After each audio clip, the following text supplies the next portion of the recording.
साहब मुद्दई फैमिली मौजूद हैं, वालदा से जानते हैं कि मामला क्या था। उनकी बेटी को जिन्होंने कत्ल किया वो उनका ससुराली घर यानी कि उनका सुतेला बेटा है, तो क्या पहले भी लड़ाई झगड़ा रहता था? अस्सलाम वालेकुम। सबसे पहले तो मेरी तरफ से निहायत अफसोस आपके साथ, आपके घर वालों के साथ, मेरी पूरी टीम की तरफ से, हमारे इदारे की जानिब से हमसे जो बन पड़ेगा हम आपके साथ हैं, हम आपके दुख में बराबर के शरीक हैं।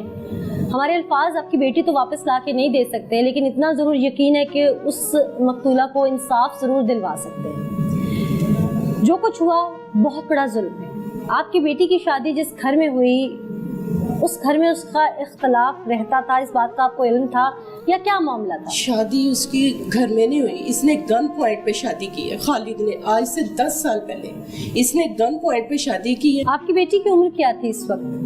इस वक्त 32 साल। 32 साल? हाँ जी। यानी कि जब उसकी शादी हुई वो 22 साल की थी। 22 साल की तो यकीनन उनको ना दुनिया की समझ होगी ना। इसने उसको ऐसे वर्गलाया। कहाँ वर्गलाया? हॉस्पिटल में। जॉब करती थी वो? जॉब करती थी। 10 साल से इसी हॉस्पिटल में थी। क्योंकि हम तो बड़े गरीब से हैं, तो हम जॉब के लिए मेरी बेटी गई थी, इसने उसको वर्गलाया। फिर इसने गन पॉइंट पे निकाह किया। जिसने इसका निकाह करवाया था ना वो इसका वकील था, झूठा निकाह करवाया, झूठे उसका शनाख्ती कार्ड भी नहीं बना था जब इसने उससे निकाह किया। उसके बाद हमें 5-6 साल नहीं पता लगा। 3 साल से जब मुझे पता लगा ना तो ये हमारे घर आया था रिवॉल्वर लेके। इसने मेरे बेटे को, मुझे और मेरी बेटी को बहुत मारा। क्यों? झूठे इल्जाम लगाता था, कभी कहता था तू किसी के साथ सेट है, कभी कहता था तू किसी के साथ। आप लोगों ने पूछा नहीं कि तुम कौन और क्यों हमारी बेटी पर इल्जाम लगा? उस दिन पता लगा था कि इसने निकाह किया हुआ। फिर मेरी बेटी ने मुझे कहा भी मुझसे गलती हो गई है, तो इसने इस तरह मेरे साथ निकाह किया है। इसने पूरे गली में आदमी इकट्ठे किए हुए थे। ये जब भी हमारे घर आता था ना 50 आदमी बाहर खड़े करके और अपने बेटे गन पे उनको दे के तो हमारे घर आता था। तो कहता था अगर आप लोगों ने किसी से कुछ कहा तो मैं आप सबको एक एक करके गोली मारूंगा। फिर इसने आए दिन मेरी बेटी को टॉर्चर करना, सारी 12 बजे तक इसने अपने ऑफिस में खड़े करना। फिर मैंने जाना, फिर मैंने माफिया मांगनी और फिर इसने मेरी बेटी को आने देना। ये इतना जालिम और दरिंदा इंसान है। तो आपने अपनी बेटी की खुला नहीं हो गई थी? खुला, ये खुला होने के बाद 6 माह बाद इसने कत्ल किया उसको। खुला हो गया था उसको। क्यों तलाक भी नहीं देता था? कहता था ना तुझे रखूंगा ना तुझे छोड़ूंगा, तुझे तड़पा के मारूंगा, ऐसे कहता होता था। अल्लाह आपको सब्र दे। इसने बहुत जुल्म किया मेरी बेटी से। यकीनन हम सब के साथ बड़ा इसने जुल्म किया। ये असल कातिल तो बाहर है, इसने और इसके बेटे ने मिलकर मेरी बेटी को कत्ल किया। हमारा सहारा था, हमारा घर चलता था उससे। इसने इतना जुल्म हमारे साथ किया है, मेरे जिगर के टुकड़ा ले गया, मेरी जिंदगी ले गया ये इंसान।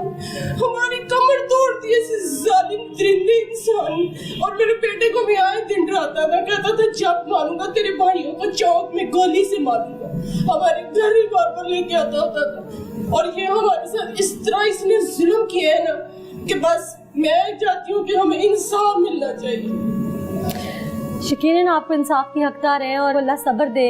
आप साथ थे उस दिन? जी मैं साथ। क्या हुआ था उस वक्त, जरा कुछ बताइए। हम घर से कुछ ही फासले पे थे कि पीछे से एक बाइक आई है, उन्होंने एक फायर किया और वो चले गए हैं। जब मैंने इस तरफ देखा तो मेरी बहन नीचे जमीन पे गिरी पड़ी थी।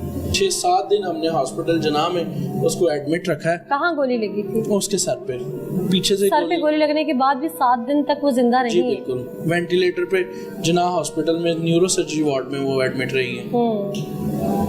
अल्लाह आप लोगों को सब्र दे जी। हम आप लोगों के लिए बार बार अपील करेंगे कि इस फैमिली को इंसाफ दिलवाया जा सके और इसमें जो जो शामिल है उन्हें कैफिर किरदार तक पहुंचाया जा सके। अब मेन एक्यूज की जानिब जाते हैं, उसके मुंह से सुनवाते हैं कि आखिर ये सब कैसे हुआ, उनकी रेकी कैसे थी और टारगेट किया गया कहाँ पे किया गया, रिवॉल्वर कहाँ से लिया, सब कुछ अपने नाज़रीन के आगे रखें। मेरे साथ इस वक्त कुछ अहले इलाका मौजूद है, इनसे जानते हैं कि असल मामला क्या था। अस्सलाम वालेकुम जी। मकतूला का क्या मामला था जो ये आखिर उसकी जान ही ले गया? ऐसा था कि जब ये जहाँ जॉब करती थी शाफी हॉस्पिटल में, वहाँ पे खालिद मलिक नाम का जो बंदा था जो इनका एडमिन में था, ये बाद में जो बात पता चली जब ये बच्ची के साथ ये हादसा हुआ तो पता चला जी कि इनकी कोई इस आपस में शादी का मसला था, चाहता था कि एक्सपोज हो। इसी तरह से डराता समझाता रहेंगे। घर भी अक्सर उसकी बहन भाइयों को, माँ को आके वो चेक करता रहता था। तो उसके बाद जब उन्होंने ये मसला इतना बिगड़ गया, क्योंकि कुछ वो हॉस्पिटल की हिसाब किताबें भी जो उसके थ्रू वो करवाता था, जो कपड़ा वगैरह, वो चाहता था कोई चीज़ भी मेरी सामने ना आए। तो जब उसको ये डर हो गया, जब इसने खुला ले लिया, तो उसके बाद चल के सब ये मेरे हाथ से निकल गई है, तो ये मुझे एक्सपोज कर देगी, मुझे हर जगह से नंगा कर देगी। तो इसी के भी बिना को ये सारा से काम किया। ठीक, आप जानते हैं खालिद मलिक को? हाँ जी। किस तरह का आदमी है? ये बस करप्ट आदमी है सारा। अच्छा। हाँ जी, पुलिस डिपार्टमेंट में इसका अच्छा खासा तल्लक है। अच्छा, मरने तो वाली ताल्लुक का मकतूला, मतलब क्या है कि किसी को कत्ल करवा दिया जाए? मरने वाली की रिकॉर्डिंग है, हाँ। सुनी है मैंने। वो कहते हैं, बताती है कि ये CID देखता रहा, तो प्रोग्राम ऐसे देखा, कहता होता था कि मैं तुम्हें बीच चौक में बनवाऊंगा। फिर वो एक जगह रिकॉर्डिंग में अपनी बताती है इसके साथ गुफ्तगू में, उसमें कहती है कि जो है ना, पहले खालिद तुम मुझे कहते थे कि मैं तुम्हें बीच में चौक मारूंगा, अब तुम कहते हो तुम किसी से बनवाऊंगा। वो मैंने बिल्कुल सुनी है हाँ जी। रिकॉर्डिंग। अच्छा, मुझे बताइएगा मकतूला कैसी लड़की थी और इसकी फैमिली कैसी थी? अच्छी फैमिली है जी, घरेलू फैमिली है, गरीब लोग थे, तो इसने उसको गरीबी का ना नजायज़ फ़ायदा उठाया, उससे जो है ना खुफिया उससे शादी की, ब्लैकमेल करता रहा। हर रिकॉर्डिंग में वो बताती है कि तुमने धोखे से मेरे से शादी की। उससे इंसाफ मिलना चाहिए। वज़ीर आज़म से अपील है कि उसकी फैमिली को इंसाफ मिलना देखो चाहिए। मिलना चाहिए। और आप बार बार एक रिकॉर्डिंग का जिक्र कर रहे हैं, तो मैं अपने नाज़रीन के सामने भी वो रिकॉर्डिंग रखती चलूँ कि वो रिकॉर्डिंग है क्या। आइए सुनते हैं। हेलो, हाँ खालिद, मैं ना अभी बैठे बैठे लेटे लेटे, क्योंकि मेरा दिमाग चलता रहता है ना, तुमने मुझे इस कदर ज़हनी तौर पे मफलूज कर दिया हुआ है कि मुझे समझ ही नहीं आती। अभी ना मैं सोच रही थी, तुमने ना अब एक पहले ये डायलॉग पकड़ा था, तुम मेरे हाथों मरोगी, तुम मेरे हाथों मरोगी, मैं तुम्हें ही मारूंगा, चौक में कभी कभी किस जगह, कभी किस जगह, ये सारी उम्र कहते आए हो। अब तुमने कहना शुरू कर दिया मैं नहीं तुम्हें मारूंगा, मैं नहीं तुम्हें मारूंगा, मैं नहीं तुम्हें मारूंगा। यानी कि अब ये काम अपने किसी दोस्त यार से कराने का इरादा है कि अब तुम इस काम के लिए किसी दूसरे बंदे को हायर करोगे? बस आप सोचो और उसका देखो और बस चुप। तो मुझे पिछले काफी दिनों से ये बात कह रहे थे कि जी अभी मौसम नहीं है, अभी वो हवा नहीं चली, यानी कि अभी तुम मेरे कत्ल की बाकी की प्लानिंग्स कर रहे हो। अगर मतलब तुम मेरे साथ कोई हादसा करवाते हो तो तुम्हें तो नहीं मसला होगा, मसला तो मुझे होगा, ठीक है? और फिर बाद में तुम्हारा नाम भी नहीं आना चाहिए। तो तुम अपने किराए के ये जो चंद एक वकील, SHO फलाना, तुम तो कहते थे तुम्हें तो चौक में खड़ा करके गोली मारनी चाहिए,